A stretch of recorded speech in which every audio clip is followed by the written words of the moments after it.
Here's our next example of category 2. We have a repeated linear factor. All right, it's already factored. So we're going to get the partial fraction decomposition. Again, just remove the integrand from the problem, simplify it, put it back in the problem, and then find the antiderivative. So this is x plus 1, x minus 2 quantity squared. X plus 1 has a partial fraction. But what do we need for x minus 2 quantity squared? We need 1 for every natural number exponent less than or equal to 2. So we have b x minus 2. If you want to put that to the first power, that's fine. But then we also have c to the over x minus 2 raised to the second power. And then multiply everything, all 4 terms on both sides of the equation, multiply by this common denominator.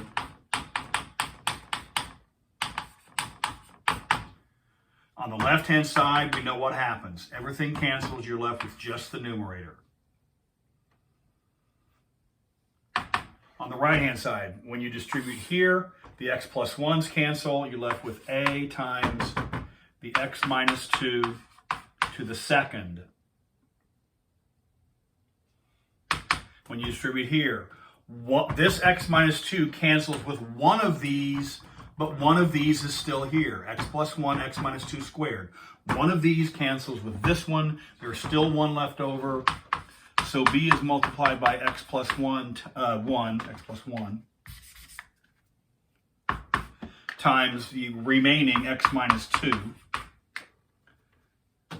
And then in c, both of these cancel with both of these, and the only thing that survives that is the x plus 1.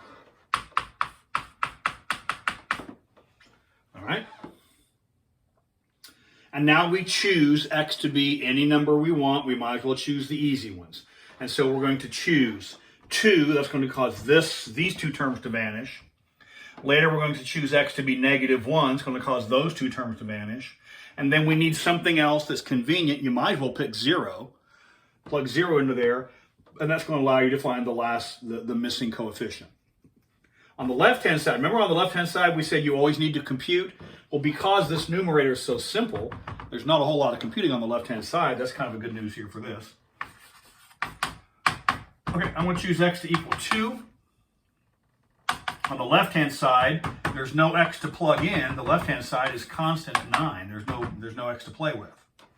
Right-hand side, if x is 2, that vanishes.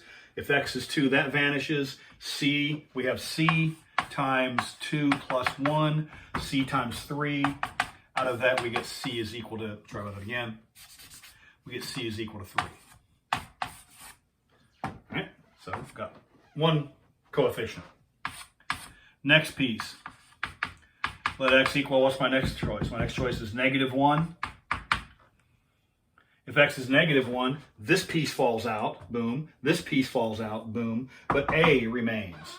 On the left-hand side, there's nothing to compute. But we have a times, I have negative 1 minus 2, negative 1 minus 2 squared. So that's 9. It's not very hard to see a is equal to 1. Check, we got that one. Now, we can let x equal anything, any number on God's green earth. We've already chosen 2, we've already chosen negative 1, so pick anything else. There's lots of choices. If you want to pick 98, God bless you, have at it. But the simplest thing probably is let x equal 0. And if you do, left-hand side, still 9, hadn't changed. If x is, now we know a, we know c, so plug everything in as you go. A, we know to be 1. X, we know to be 0. We're choosing x to be 0. 0 minus 2, it's negative 4 squared. I'm sorry, negative 2. Negative 2 squared is 4. All right? Plus b, we don't know yet, but we do know x is 0.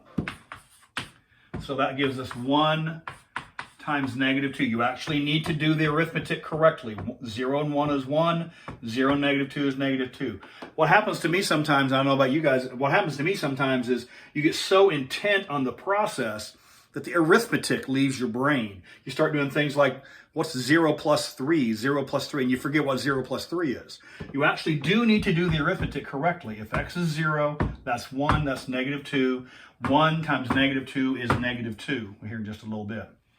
When x is equal to 0, this is 1. C, we've already found, is 3. And so what does that imply? We might want to do this a little bit here. This is 9 is equal to 4. That's minus 2b. That's plus 3. What are we doing here? We're going to subtract the 7 across, get 2. I think we get b is equal to negative 1. Unless I'm mistaken, I think b works out to be negative 1. So you should be able to verify that. So we have all three coefficients. Rewrite this using these coefficients in these partial fractions. So what we're left with, and I'm probably going to run out of space here. A was 1. And B is negative 1.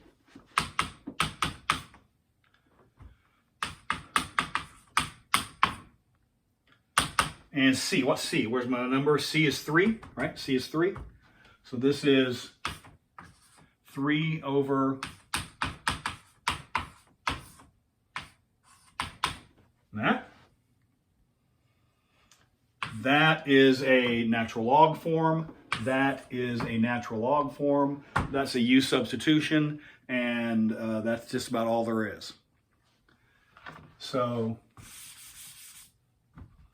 just for the record here, I'm going to go off to the side and compute this. I'm going to rewrite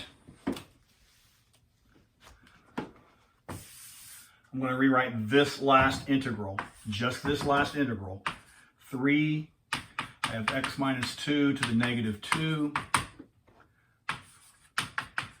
Let u equal x minus 2. du equals dx. The substitution is exact. 3 integral u negative 2. So that's 3 u to the negative 1 over negative 1. So this is negative 3. And what was u? U was x minus 2. And so we can find the antiderivative of that piece too. So what do we have? Natural log rule minus natural log rule. And then we have minus 3. And we have x minus 2 to negative 1. And we're out. You do not need to rewrite that in any way, shape, or form. As soon as you find the antiderivative, you're out.